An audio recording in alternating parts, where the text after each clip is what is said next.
लेकिन 5 जुलाई को शाम होते होते चुनाव आयोग ने एक प्रेस रिलीज जारी की और कहा कि 24 जून को जारी आदेश में कोई बदलाव नहीं लाया गया है। 6 जुलाई को जारी विज्ञापन के हवाले से जिस बदलाव की बात कही गई उसे चुनाव आयोग के बयान में अफवाह बताया गया। इस प्रेस नोट में साफ तौर पर यह नहीं कहा गया कि जो लोग बिना दस्तावेज के फॉर्म जमा करेंगे उनका नाम वोटर लिस्ट में रहेगा या उन्हें दस्तावेज जमा करने के बाद ही वोटर लिस्ट में शामिल किया जाएगा। बहुत से लोग ये सवाल कर रहे हैं कि चुनाव आयोग साफ साफ ये बात क्यों नहीं कहता कि दस्तावेज जमा करना जरूरी है या उसके बिना भी केवल भरे हुए गणना प्रपत्र के आधार पर वोटर लिस्ट में नाम शामिल हो जाएगा। 6 जुलाई को जारी प्रेस नोट में कहा गया कि निर्देशों के अनुसार ड्राफ्ट इलेक्टोरल रोल 1 अगस्त को जारी किया जाएगा, जिसमें उन लोगों का नाम शामिल किया जाएगा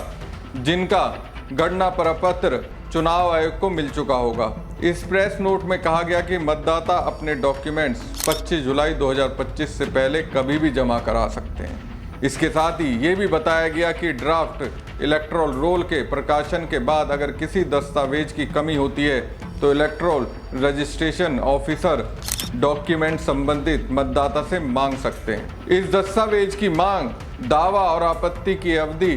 तय की जा सकती है। यह अवधि 1 अगस्त से 1 सितंबर तक है। इसके बाद एक बार फिर यह उलझन पैदा हो गई कि क्या बिना दस्तावेज जमा किए गए फॉर्म के आधार पर वोटर लिस्ट में नाम रहेगा या उसके लिए बाद में ही सही दस्तावेज देने होंगे। दरअसल चुनाव आयोग की ओर से जारी विज्ञापन में ये तो जरूर कहा गया कि जिसके पास दस्तावेज उपलब्ध नहीं है वो दस्तावेज के बिना फॉर्म जमा करे, लेकिन उसमें ये पेच लगा दिया गया था कि ERO यानी ब्लॉक स्तर के अधिकारी को अगर जांच की जरूरत महसूस होती है तो वो जांच करेंगे और दस्तावेज की मांग कर सकते हैं। इस विज्ञापन से ऐसा लगा था कि कुछ लोगों के मामले में जांच की जा सकती है या जरूरत पड़ने पर तो दस्तावेज भी मांगे जा सकते हैं। साथ ही ऐसा लग रहा है पूरा अधिकार